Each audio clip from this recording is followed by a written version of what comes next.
Ou pral découvrir qui est vraiment qui Martine Moïse. Comment elle te fait rencontrer avec Jovenel Moïse? Un pile bagay. Dans le moment, Martine Moïse, c'est une monde qui est extrêmement important, surtout, c'est un témoin vivant dans le cadre de l'amour. Marie Jovenel Moïse. Mais l'important pour comprendre qui est qui madame ça. Madame Martine Moïse, bonjour. Merci d'avoir accepté notre invitation. C'est un honneur de vous recevoir à Métropole. Et je dois rappeler aussi que c'est une première. Merci. Bonjour Sabine, bonjour aux auditeurs de Radio Métropole. C'est un immense plaisir pour moi également d'être avec vous et de partager ce petit moment de bonheur avec vous. Parce que tout le monde dit qu'on voit la première dame à la télé, qu'on voit la première dame par-ci, qu'on voit la première dame par-là.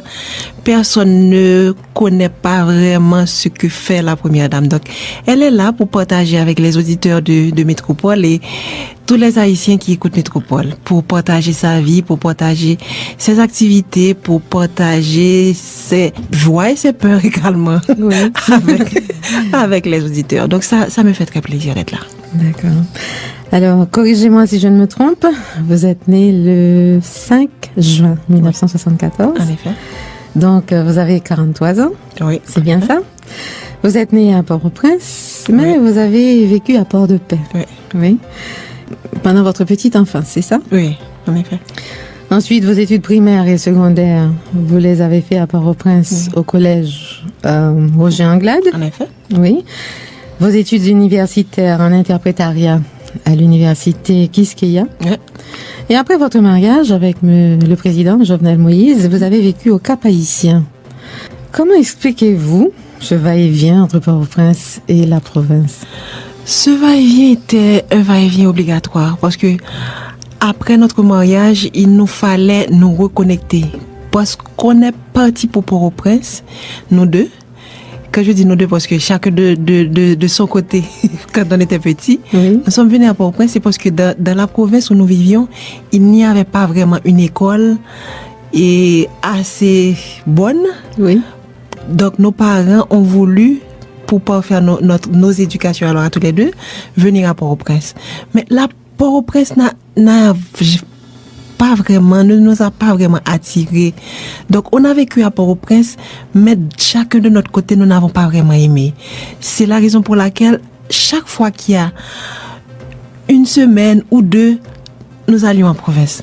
Nous allions pendant les vacances de Noël, nous allions pendant les grandes vacances, les vacances de Pâques.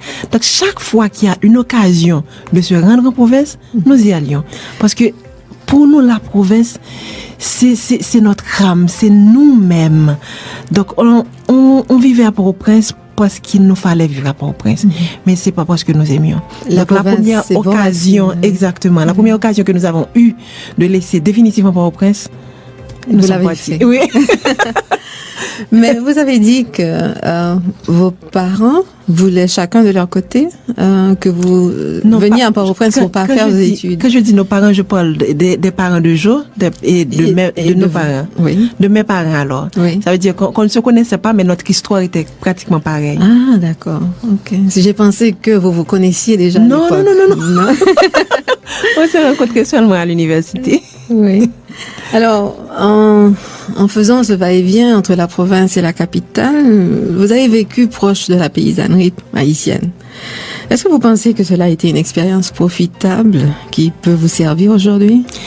Oui, je pense que laisser Port-au-Prince et aller en province nous était vraiment profitable. Ça nous a permis de comprendre certaines choses. Parce que à Port-au-Prince, il y a une façon de voir les choses qui est différente de la province. Et au niveau de la province, quand tu dis à quelqu'un, quand tu parles à quelqu'un et que tu lui dis quelque chose, la personne dit, mais oui. Mais la personne a quelque chose en tête. Ce qu'elle a en tête, c'est ce qu'elle va faire. Parce qu'elle a sa façon de penser. Et une personne de la province ne permet pas que vous veniez avec une chose bien définie et puis vous appliquez. Non. En province, il y a une façon de faire les choses et c'est leur façon qu'ils veulent toujours garder. Ils ne veulent pas perdre leur identité. C'est une façon de vivre différente. Et différente, exactement. Donc, ils disent, mon c'est pas pourquoi je suis sorti la ville, je sorti, pas contre qui problème mon. Donc, tu vois, c'est une façon de faire. Donc, pour entrer dans leur monde, c'est tout un mystère qu'il faut percer. Donc, ça nous a pris des années parce que quand nous sommes arrivés, ils nous ont pris comme pour des citadins. Oui. Qu'en fin de compte, nous étions. Mais c'est nous qui savons que dans notre cœur, nous étions de la province. Alors, Madame Martine Moïse, aujourd'hui, en 2017, vous êtes première dame de la République. Si quelqu'un, en quelques mots, devait vous décrire, quels seraient, d'après vous, les mots appropriés? Pour me décrire, je suis une grande timide, Oui. même si ça ne paraît pas. Je suis une battante. Oui. Dès que je me suis fixé un but, je vais me battre jusqu'à ce que je l'atteigne. Je suis très patiente parce qu'avec mes enfants qui sont des teenagers, c'est pas facile. C'est pas facile.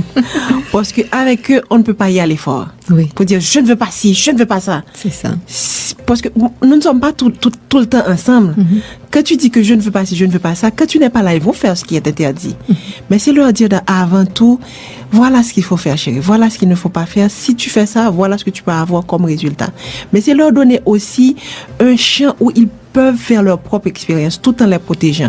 Leur donner l'impression, je dis bien l'impression, qu'ils sont libres, qu'ils peuvent aller où ils veulent. Mais tout de loin en leur surveillant. On m'appelle toujours mère poule, mais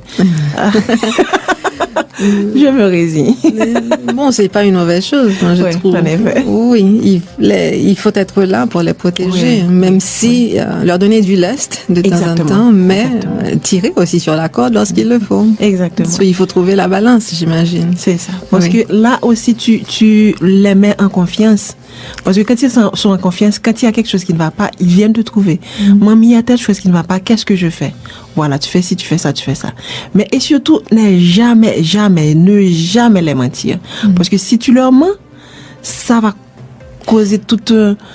comment je dis, c'est leur monde qui va s'écouler. On perd leur confiance. Exactement, parce qu'ils te font confiance et là maintenant tu leur mens. Donc, non, ça ne marche pas. Ne jamais leur mentir. C'est ça. Et dès le premier jour d'entrée en fonction du président, certaines personnes ont critiqué votre façon de vous habiller. Alors, que dites-vous à cela? Mais de toutes les façons, aujourd'hui, je n'ai aucun reproche à vous faire parce que vous êtes parfaite. À cela, je dis merci. Parce que, en quelque sorte, ce lot de critiques. Oui. Parce que j'étais qui avant? J'étais personne. Personne ne connaissait Martine Moïse. Donc, c'est toutes ces critiques-là qui ont poussé tout le monde a dit, mais c'est qui? Tout le monde se pose la question et maintenant on cherche à connaître Martine. Et grâce à eux, aujourd'hui, je ne peux pas dire que je suis célèbre. Ça vous a rendu service quand même. Ça m'a rendu service en quelque sorte. Donc, le mot que j'ai beaucoup aimé, c'est quand elles me disent la femme drapeau. Mais oui, le drapeau national. Exactement. Alors. Mais il faut que je leur dise, j'avais trois habits prêts pour la cérémonie. Les trois étaient bleus et rouges. Donc, peu importe ce que j'avais porté ce jour-là, j'allais être critiquée. Quand même. Mais c'est pas grave. J'ai voulu servir mon pays. Donc, cette robe a symbolisé les 22 mois de campagne que j'ai passé, 22 mois de douleur, 22 mois de sueur, 22 mois de pleurs. Et en fin de compte, aujourd'hui, j'ai fini par arriver. Mon but est là devant moi. J'ai pu le saisir. Donc, ce serait encore du bleu et rouge. Parce que le bleu et le rouge, je le porte dans mon cœur. Oui. Parfait. Alors, là, ils ont leur réponse. En effet. D'après vous, pourquoi cette tenue a-t-elle suscité autant de commentaires, autant d'attention? Je ne sais pas, parce que dans leur tête à eux, ils ont une façon de voir la première dame. Et le fait qu'ils n'ont pas eu la première dame qu'ils ont souhaité, ils se sont sentis comme... Ils sont en quelque sorte fâchés. Donc, c'est comment vous dans à pied là? Ne pas voir comment le premier ami qu'on a habillé. Mais c'est que moi, je veux ne pas perdre ce qui fait l'essence même de Martine Moïse. Je veux la garder avant et après d'être une première femme. Cette Martine Moïse là, je veux la garder telle qu'elle. Et ça, j'aurai plein de critiques pendant tous les 5 ans. Et je suis prête. Et c'est inévitable. Oui. On ne peut pas plaire à tout le monde. Exactement. Exactement. Alors, votre rencontre avec le président, c'est une question que beaucoup de personnes oui. attendent. Oui, comment cela s'est-il passé? Oui. Est-ce une simple histoire d'amour? Alors, racontez-nous. C'est une histoire qui a commencé toute simple. C'était un jour à la cafétéria de Kiskia. Et je me suis assise à un banc et il était à l'autre. Et quand je me suis retournée, et j'ai vu qu'il me regardait. Je l'ai regardé, mais tu sais que, étant comme grande timide, j'ai foncé les sourcils, puis ça me suis dit, ça rien à regarder là. Et puis je me suis retournée. Et puis j'ai continué avec ma nourriture. Et puis, en me retournant, je vois qu'il me regardait encore. Et le lendemain, je suis revenue. Il était à la même place et me regardait de la même façon. J'ai encore regardé.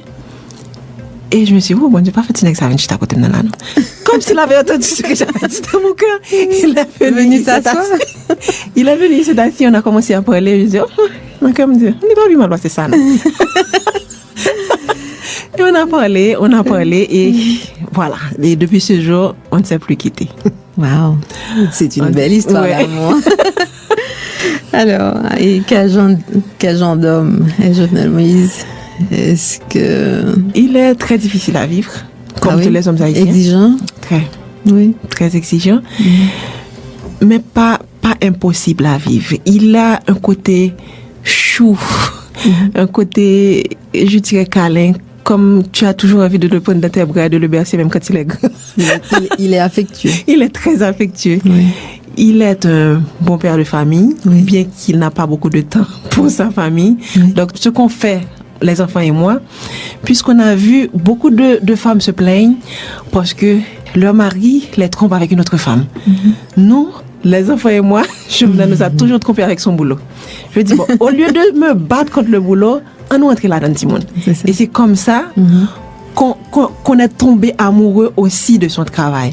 Parce que son travail, c'était avant tout l'agriculture, c'était avant tout, il est bricoleur. Tout ce qui est, il peut venir là et oh ça gagne bon il vient il est rangé. Donc c'était très passionnant parce que c'était nouveau pour nous et nous étions femmes et enfants parce que les enfants très tôt ils ont commencé. Actuellement mon fils c'est lui qui est à l'usine parce que nous n'avons plus de temps. C'est lui qui est retourné à l'usine, c'est lui qui fait fonctionner tout ça. Vous avez une usine? Oui, une usine de traitement d'eau, c'est à Aubert. À 3 km de Port-de-Paix. Et c'est ce que vous faisiez avant? Oui, c'était l'autoport, c'est l'usine. Donc c'est lui qui est retourné à l'usine. Là maintenant il a un plan pour redémarrer parce que nous avons le jus avant qui s'appelait Jean Morpidous. Donc il prévoit de revenir avec Jean Morpidous, tout ça. Mais pourquoi? C'est parce que quand il était petit, il partageait déjà la vie de son père. On se plaignait qu'on avait comme si qu'il ne nous donnait pas assez de temps. Donc là maintenant, puisque nous étions avec lui au boulot, nous avions tout le temps qu'il nous fallait. Donc plus besoin de se plaindre puisque nous étions là, nous l'aidions et avec nous ça marchait plus vite. Alors c'était comme une façon de concilier vie de famille et travail. Donc au lieu de rester à la maison de dire ton papa n'est pas là, mon mari n'est pas là. Regardez l'heure qu'il n'est pas encore rentré. Et il n'est pas loin, il est tout près. Donc nous sommes descendus. Nous l'avons aidé comme nous pouvions. Mais c'est une chance quand même. Oui, c'est vrai. C'est parce que c'est pas facile non plus. Donc ça nous a permis de passer beaucoup plus de temps ensemble et de faire tout en famille. C'est bien. Bon, Jovenel est entré en fonction, ça fait 6 mois. Vous êtes devenue la première dame d'Haïti. En effet. Alors, comment est-ce que vous vivez cette expérience? Bon, c'est une expérience qui est très difficile parce que c'est pas... Comme je dis toujours, il n'y a pas une école où on vous apprend à être première dame. Pour moi, être première dame vient déjà de son cœur. C'est comme être une mère. Donc, au lieu d'avoir 2 enfants, maintenant, on a plusieurs millions. Des besoins qu'ils ont, de ce que tu dois faire pour eux. Donc, c'est assez compliqué. Mais quand tu aimes la chose que tu fais, ça ne devient pas impossible. Donc, ça te permet de vivre au jour le jour et de ne pas voir le temps passer. C'est pourquoi 6 mois, je pensais que 6 mois allaient être beaucoup plus long que ça. Donc, c'est mettre au point, c'est continuer avec ce que tu avais en tête de faire pour tes millions d'enfants. Mais 6 mois, est-ce que vous voyez plus ou moins clair devant vous? Est-ce que vous avez plus ou moins une vision de là où vous allez? Au tout début, c'était pas du tout clair parce que pour moi, il y a tellement de choses à faire. Je me demandais, est-ce qu'il ne me faudrait pas 2 ou 3 vies pour pouvoir réaliser tout ce qui est à faire. Mais au bout de quelques temps, je me suis dit, bon, tu peux pas changer le monde, Martine. Donc, il te faut faire un choix. Donc, j'ai choisi la petite enfance. Je choisis de travailler avec et pour les enfants de 0 à 5 ans. Donc, c'est pourquoi tout ce que je fais, c'est en fonction d'eux. Tout ce que je fais, c'est avec eux. Tout ce que je fais, c'est pour eux. C'est l'une des actions humanitaires que vous avez choisi de vous dédier, c'est aux enfants. Les enfants ont faim, ils sont nus, ils doivent aller à l'école, ils ont plein de problèmes. Mais il fallait commencer quelque part. Je dis que je veux travailler avec et pour les enfants. Je ne sais même pas combien d'enfants est-ce que j'ai réellement. Puisque les chiffres qui sont là, ce sont des chiffres approximatifs. Je ne sais même pas où, au niveau du pays, mes enfants se trouvent. Quelle quantité il y a dans le nord, quelle quantité il y a dans le sud, etc. Donc, ce que j'ai commencé avec,